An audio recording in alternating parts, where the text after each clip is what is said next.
Hospitals and healthcare systems are facing huge losses because of the coronavirus pandemic. It's being felt especially hard in rural areas.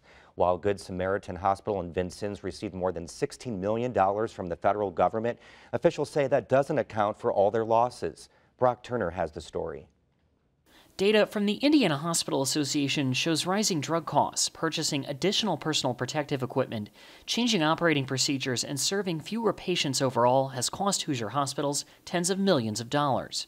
Good Samaritan Hospital in Vincennes was forced to furlough about 200 workers because patient volumes were down 50% during the heart of the pandemic.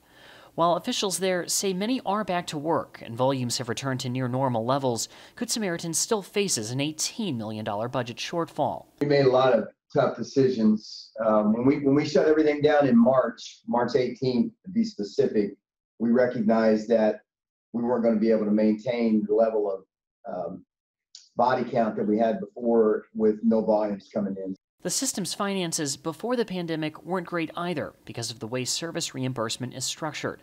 You need to keep up with your technology and keep your employees paid competitively. All those things are a struggle with us every single day.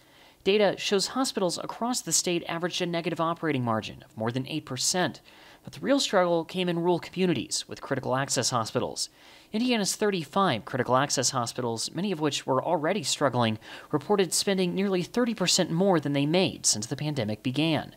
If some of these small rural hospitals or even some of our urban safety net hospitals, if they start to falter, there isn't that same level of strength there. Tabor says if action isn't taken to help these facilities, more cuts and closures will be inevitable. For Indiana Newsdesk, I'm Brock Turner. In addition to lower patient volumes, hospitals reported paying 10 times more for masks. At Good Samaritan Hospital in Vincennes, workers were using one box of N95 masks per month before the pandemic. Officials there now say they're using 90 boxes per month and still deal with supply shortages of PPE and testing supplies.